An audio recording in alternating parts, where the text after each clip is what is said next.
یہ کربلا میرے لیے اور آپ کے لیے ایک ایسی درسگاہ ہے کہ دنیا میں جب کبھی ہماری زندگی تنگ ہو جائے،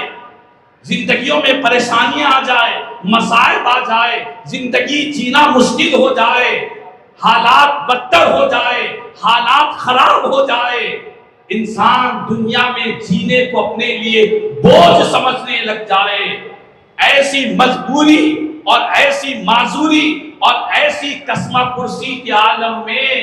اگر کوئی مولا حسین کے کربلا کو یاد کر لیتا ہے تو اسے اس اندھیرے پن میں روشنی کا ایک چراغ نظر آ جاتا ہے۔ کربلا سے انسان کو جینے کا سلیقہ سکھایا جاتا ہے، کربلا سے انسان کو صبر کی تعلیم دی جاتی ہے۔ مولا حسین نے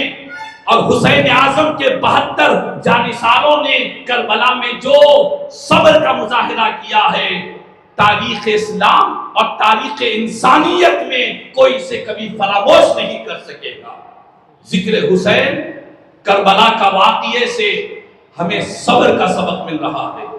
میرے مولا حسین پر اور کربلا والوں پر کیسی کیسی مصیبتیں، کیسی کیسی تکالیف آئی، کیسی کیسی آزمائش آئی، زندگی کے جو جو آزمائشیں، تکلیفیں، مصیبتیں، رنج و غم انسان کو کھا جاتے ہیں، وہ سارے غم اور وہ ساری آزمائشیں کربلا کے میدان میں ہم کو نظر آتی ہے، کربلا کے میدان میں ہم کو نظر آتی ہے۔ لیکن اتنی تکالیف ہونے کے بعد، اتنی مصیبتیں آنے کے بعد، بھوک اور پیاس کو برداشت کرنے کے بعد، اپنے جوان بچوں کو شہید ہوتا ہوا دیکھنے کے بعد، معصوم بچوں کو حلق پر تیر کے چل جانے کے بعد، ان سب حالات کے باوجود بھی مولا حسین کی زبان تو بڑی شان والی ہے۔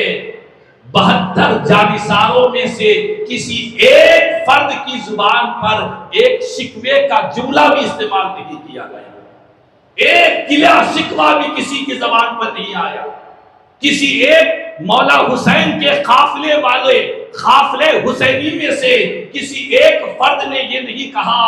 کہ مولا تو نے ہمارے ساتھ ایسا کیوں کیا، نعوذ باللہ من ذالک۔ کسی کی زبان پر گلے شکوے نہیں ہے، نہ بچوں کی زبان پر، نہ جوانوں کی زبان پر، نہ عورتوں کی زبان پر، کسی کی زبان پر گلہ و شکوہ نہیں ہے۔ ہر کوئی صبر کا دامن تھامے ہوئے ہے۔ صبر کی اعلیٰ مثال اگر دیکھنا ہو تو کربلا کے 72 جانثاروں کو دیکھو، جنہوں نے مصیبتوں کو سہا، تکالیف کو سہا، لیکن زبان پر حرف شکایت بھی ان کی زبان پر نہیں آیا۔ اسی لیے تو کہنے والے نے کہا، زبان پر شکوہ رنج و علم لایا نہیں کرتے، زبان پر شکوہ رنج و علم لایا نہیں کرتے، نبی کے نام لیوا غم سے گھبرایا نہیں کرتے۔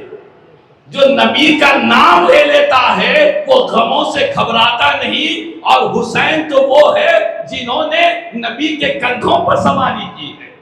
حسین تو وہ ہے جن کے دنیا میں آنے کے بعد سب سے پہلے حسین کے کان میں جس ذات نے آزاد دی اس ذات کو محمد عربی صلی اللہ علیہ وسلم کہتے ہیں۔